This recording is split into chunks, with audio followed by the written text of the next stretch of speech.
네, 안녕하세요. 반갑습니다. 주식 와이프 곽유정 전문가입니다. 주식 강의 연구소 유튜브를 통해서 처음 인사를 드리게 됐는데요. 앞으로 15강까지 초보자들을 위한 꿀팁 강의를 진행해 드리도록 하겠습니다. 저는 주식 와이프 곽유정 전문가고요. 우리 시청자분들이 좋은 조언들이나 내지는 원하는 콘텐츠 있으시면 아래 댓글로 달아주시면 제가 최대한 반영을 해서 다음 강의부터 좀 수월하게 진행을 해드리도록 하겠습니다.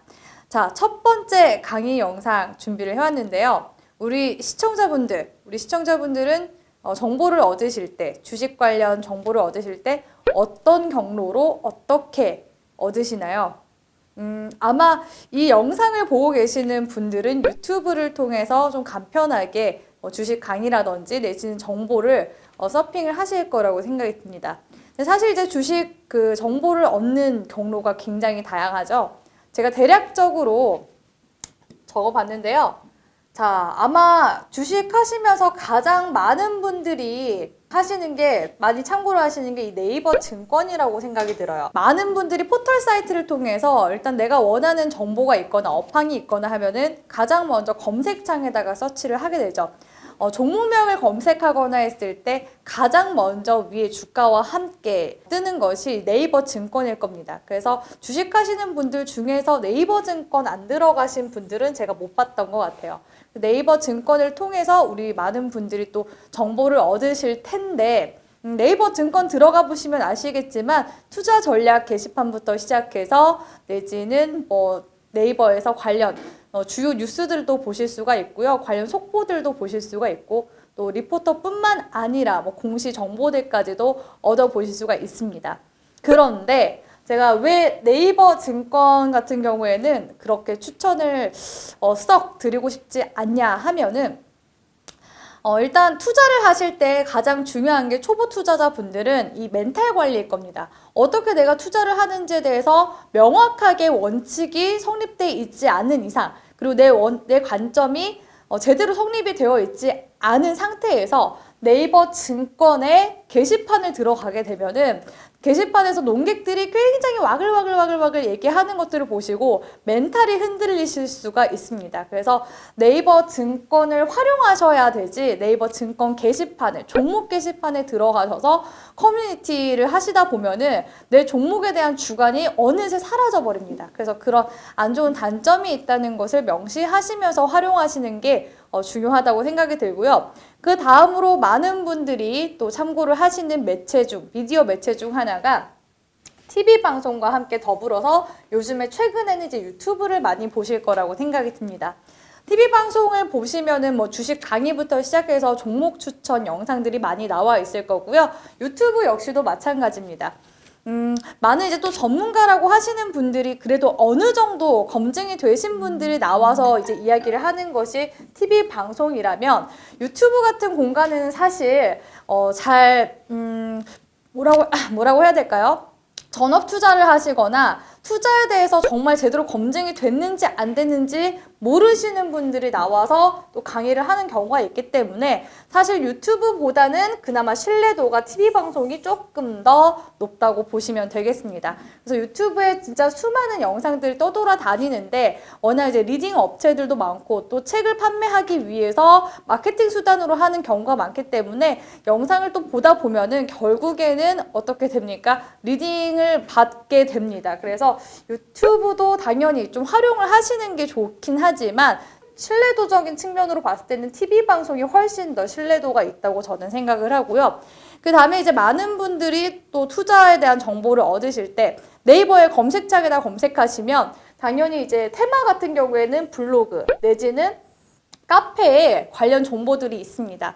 그래서 이 정보들 역시도 내가 참고만 하셔야지, 그 관련 종목들을 조금 더 내가 세부적으로 좀 더 알아보고 싶어서 들어가면은 사실상 별거 없습니다. 아마 들어가셔서 정보 찾아보신 분들은 아시겠지만 저 같은 경우에도 네이버 검색창을 통해서 제가 만약에 놓친 테마가 있거나 할 때는 이 블로그와 카페를 많이 활용하기도 하는데요. 그거는 제가 관심 종목에다가 종목들을 추가할 때, 이런 종목들이 최근에 이러한 이슈를 통해서 올라갔구나 하는 정도로만 참고를 하지, 이 네이버와 카페에 올라가 있는 종목들을 완전하게 신뢰를 하지 않습니다. 자, 그리고 이제 증권사 리포트나 우리 시청자분들이 신문, 이 매체를 많이 이용하실 텐데요. 제가 이제 주식을 하면서 우리 시청자분들께 지금 여기서 정말 중요한 얘기를 해드리고 싶은데, 이렇게 각각의 정보들을 다 찾지만 이 정보들이 과연 믿을 만한 정보냐는 거죠. 주식을 하면서 제가 많은 분들께, 그리고 많은 시청자분들께, 또 제 주변에 주식을 시작하는 지인들에게 가장 먼저 하는 말이 있습니다. 그 말은 아무도 믿지 말라는 건데요. 언론사라고 해서 믿을만 하냐? 그것도 아니라는 겁니다.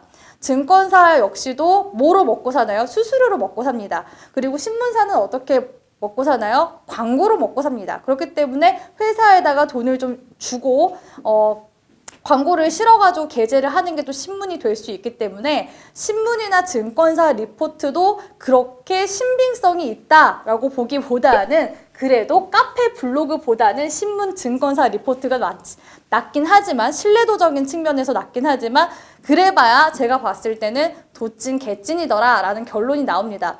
사실 업황에 대해서 좀 더 체계적으로, 구체적으로 좀 더 전문성 있게 파고들려면은, 예를 들어서 내가 조선 업황에 대해서 궁금하다 하시면은 조선업과 관련된 신문 기사를 일단 많이 찾아보시는 게 중요하고요. 그 다음에 이제 이어서 증권사 리포트를 보시는 게 좋습니다.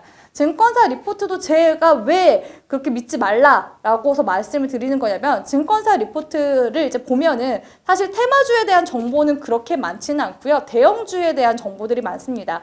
또한 대형주의 주가를 띄워놓고 나서 기관 쪽에서 공매도를 치고서 내려뜨리기 때문에 이 증권사 리포트 역시도 과연 우리가 믿을만한가라는 점에 대해서도 의문을 좀 가지게 되고요. 그나마 우리가 조금 더 믿을 만한 매체가 나왔습니다. 바로 DART, 다트라는 공시죠. 공시 관련 사이트고요. 그 다음에 이제 한국거래소인데, 한국거래소 같은 경우에는 우리 시청자분들이 활용을 잘 안 하실 것 같은데요. 한국거래소 들어가시면은 웬만한 정보들이 많이 있고요. 무료로 보실 수 있는 좋은 그 강의들이 있습니다. 어린이도 쉽게 접할 수 있는 그런 주식에 대한 정보들이 있기 때문에 초보 투자자분들이 한국거래소 사이트 들어가셔서 그런 강의라든지 좋은 정보들, 기초적인 지식들을 얻으시기에는 한국거래소가 제가 생각하기에는 제일 좋다고 생각하고요. 그리고 공시. 신문 같은 경우에는 광고라고 말씀을 드렸습니다. 광고고, 공시 같은 경우에는 이제 팩트라고 보시면 되겠는데, 우리가 앞으로 다음 2강에서는 신문기사 보는 방법에 대해서 배우도록 할 겁니다. 공시 같은 경우에는 팩트를 기반으로 하기 때문에 거짓말을 할 수가 없다라는 점, 이거를 꼭 명시를 해주시고요. 공시에 대해서 분석하는 방법 역시도 제가 이 주식 강의 꿀팁 영상에 넣도록 하겠습니다. 근데 지금 전반적으로 이제 초보 투자자분들이 이런 많은 경로와 과정을 통해서 주식에 관련된 정보를 얻으실 텐데, 다시 한 번 더 말씀드리지만 주식시장의 정보들은 굉장히 난무를 합니다. 근데 그 중에서 정말 확실한 정보를 찾는 것은 너무나 어렵다는 것을 인지를 해주시길 바라겠고요. 앞으로 주식 강의 연구소에서는 그런 관련 팩트들을 어떻게 내가 집어낼 수 있는지, 그런 인사이트 위주로 우리 초보 투자자분들이 얻어 가실 수 있는 시간을 갖도록 하겠습니다. 1강 강의는 여기까지 마치도록 할 거고요. 저는 다음 2강 강의에서 뵙도록 하겠습니다.